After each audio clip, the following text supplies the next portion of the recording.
तेलंगाना में टीआरएस की सरकार आकर 2 साल मुकम्मिल हो रहे हैं।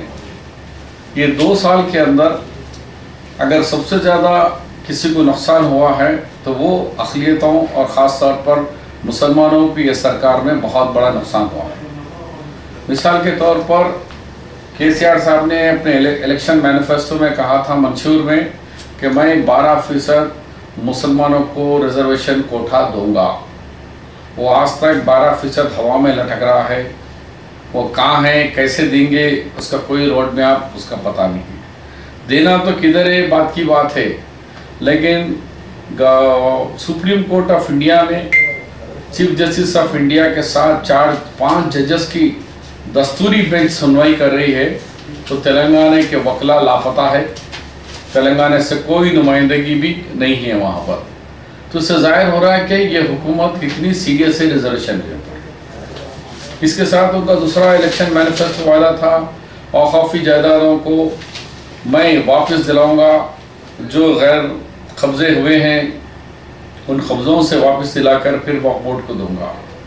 2 साल में एक इंच वक्फ बोर्ड की ज़मीन भी वापस तो नहीं मिली, ना मणिकुंडा जागीर की ज़मीन खाली वापस मिली, बल्कि हमारे डिप्टी चीफ मिनिस्टर साहब और रेवेन्यू मिनिस्टर महमूद अली साहब खुद की मस्जिद जिसके वो मुसल्ली हैं चिमटी शाह मस्जिद में वक्फ की जायदादों को पट्टा सर्टिफिकेट देने का एजाज़ हासिल किया है वक्फ ने। इसके साथ साथ उन्होंने कहा कि वक्फ बोर्ड को जुडिशनल पावर देंगे। आज तक एक पावर तो पावर, अभी तक नया वक्फ बोर्ड बनाने की भी हिम्मत नहीं कर रहे हैं। क्यों नहीं कर रहे हैं? जमहूरी इदारों को खाली क्यों रखा जा रहा है? तो वक्फ बोर्ड का अभी तक क़याम अमल में नहीं लाया जा रहा है। अब रहा उर्दू की बात, उर्दू अकाडमी का कहा गया है कि सब बाइफरकेशन हो गए, लेकिन उर्दू अकाडमी बाइफरकेट नहीं हो रहा। उर्दू अकाडमी की नई कमेटी तश्कील नहीं दी जा रही है। उर्दू के लिए दूसरी सरकारी ज़बान बोले, लेकिन आज जश्न 2 साल मनाया जा रहा उर्दू नदारत। उर्दू वालों को बोले तुम एक मुशायरा कर लो, आप लोग ख़त्म हो गया तुम्हारी दुनिया अलग। एक उर्दू का मुशायरा कर लो, उर्दू प्रोग्राम कर लो, लेकिन सारे स्टेट के अंदर जो हो रहा है वहाँ कहीं सरकारी इनविटेशन कार्ड के ऊपर उर्दू नहीं है, कोई सरकारी प्रोग्राम के में उर्दू का नाम नहीं है, चीफ मिनिस्टर के और गवर्नर के प्रोग्राम के अंदर उर्दू का नाम निशान नहीं है, और उर्दू को सेकंड लैंग्वेज बनाया गया लेकिन कागज़ पे बनाया गया है। और खम्मम ज़िले को अभी तक उर्दू 2 साल में उर्दू का जियो तक नहीं दिया गया है। तो इससे मालूम हो रहा है कि उर्दू के किताबें नहीं बन रही, उर्दू का मैगज़ीन नहीं निकल रहा, उर्दू ना के बराबर हो गई है। तो बहुत बड़ा नुकसान उर्दू दावालों का हो रहा है। अब रहा हज हाउस, हज कमेटी बाजू पड़ोसी रियासत में बन भी गई आंध्र प्रदेश में, लेकिन तेलंगाना के अंदर ना हज हाउस बनाने के लिए तैयार है। क्यों हज कमेटी नहीं तश्कील दे रही, उसका कोई जवाब देने के तैयार नहीं है। और आप जानते हैं कि मेरे दौर में हम 2 तरफ हज हाउस के राइट में 22 करोड़ में खरीदे, लेफ्ट में 7 करोड़ में लैंड एक्विजिशन करके 2 एकड़ ज़मीन हासिल करी। उसके बाद मई व minority welfare minister Rajashekhar Reddy हमने सगे बुनियाद बिल्डिंग का रखा, 18 करोड़ की तामीर होकर उसको रुका के रखे। तो मैं पूछना चाह रहा हूँ केसीआर साहब, आप क्योंकि माइनॉरिटी वेलफेयर मिनिस्टर आप ही हैं, जवाब दो कि मुसलमानों का 20-40 करोड़ का रुपया खाली बिल्डिंग पे लगा हुआ है, जो किसी एक पैसे की आमदनी के बगैर बिल्डिंग लटक रही है हवा में, उसको मुकम्मल नहीं कर रहे। तो ये मुसलमानों का पैसा है 40 करोड़, वक्फ इदारों का पैसा है उसके अंदर, वो खाली पड़ा हुआ है, उसका पुरसाने हाल नहीं है। किरण कुमार रेड्डी नए हज हाउस के लिए इंटीग्रेटेड बिल्डिंग के लिए 12 करोड़ दिए, वो 12 करोड़ इस्तेमाल में नहीं ला रहा, नहीं कोई आइडेंटिफाई नहीं कर रहे कि कौन सी ज़मीन देंगे, कहाँ एक स्टडी सर्कल बनाएंगे। वो 12 करोड़ इसी रुका हुआ है, पैसा पड़ा हुआ है। अब उसके साथ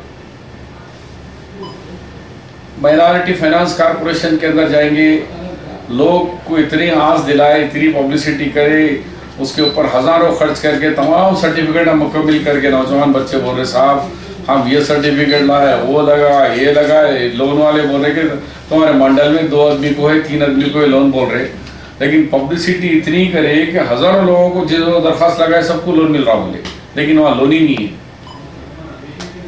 तो इस तरीके से लोन के बारे में 1,62,000 एप्लीकेशन आए और मैं समझता हूँ कोटा है 8,000 का कोटा है।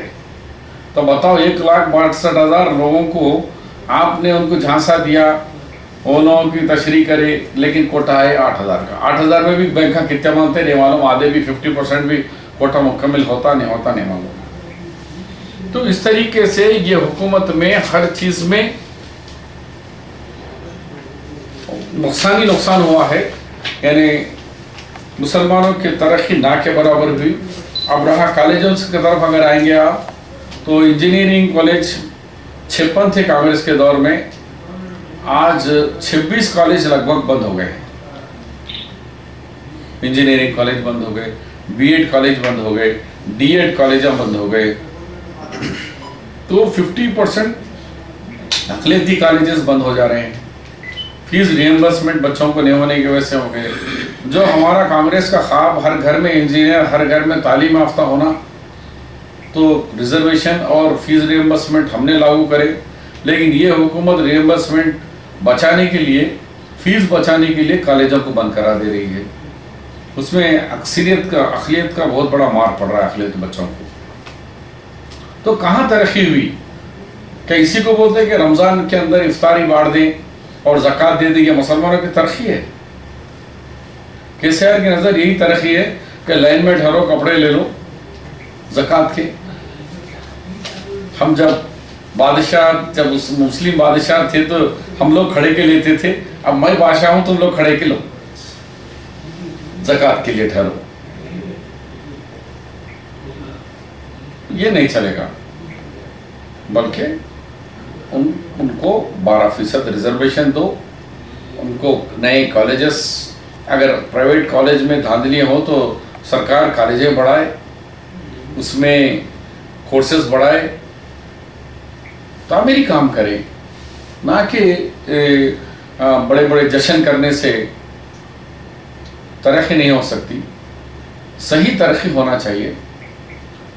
इसीलिए 2 साल में तो नहीं हुए, लेकिन आइंदा उम्मीद करते हैं कि 3 साल के अंदर तो कम से कम याद दिलाने के लिए हमारे पॉलिटिशियंस, सियासी जमातें, मुस्लिम सियासी जमातें, मुस्लिम ऑर्गेनाइजेशंस, उलमाए कराम को चाहिए कि एकजुट होकर ये हुकूमत को याद दिलाएं कि 12% रिजर्वेशन और तालीमी पसमानदगी को ठोस इक़दाम की तरफ ये हुकूमत को तवज्जो दिलाने के लिए वो आगे आए। बजट एलोकेशन भी 2014-15 में 37.62% हुआ, 37.62, और 15 और 16 में 55%।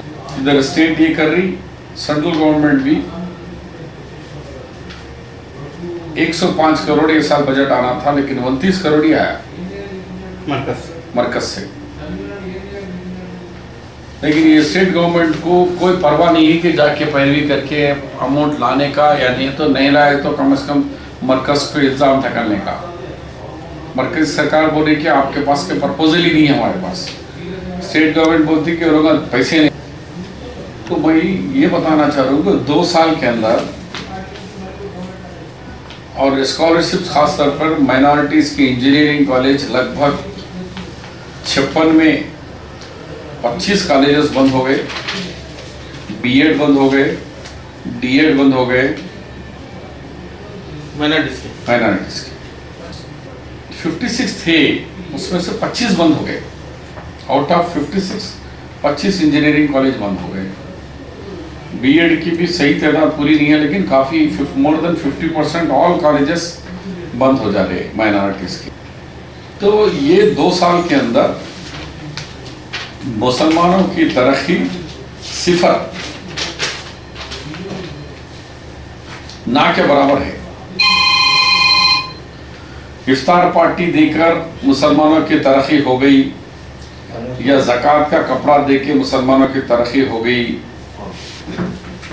या बड़ी इफ्तार देने से इफ्तार हो गई, ये तरक्की नहीं है। अगर तुम वाकई तरक्की देना है तो आप 12% मुस्लिम रिजर्वेशन और साथ ही साथ आप एजुकेशनली बैकवर्ड जो है उनके, अगर कोई कॉलेज धांधली करता है तो हुकूमत और मजीद कॉलेज बढ़ाए, उसके अंदर मुसलमानों का कोटा बढ़ाए। तो डॉक्टर्स, इंजीनियर, MBA, MCA जो हम लोग, मेरे कांग्रेस के पीरियड में 10 साल में हम लोग 10 लाख बच्चों को डॉक्टर, इंजीनियर, MBA, MCA बनाए, आप उसको घटा दे रहे हैं। जो घर घर में इंजीनियर्स बनाने की जो पॉलिसी थी उसके बरखिलाफ आप घर घर में बेरोजगारी बना रहे हैं, बेरोजगार बना रहे हैं।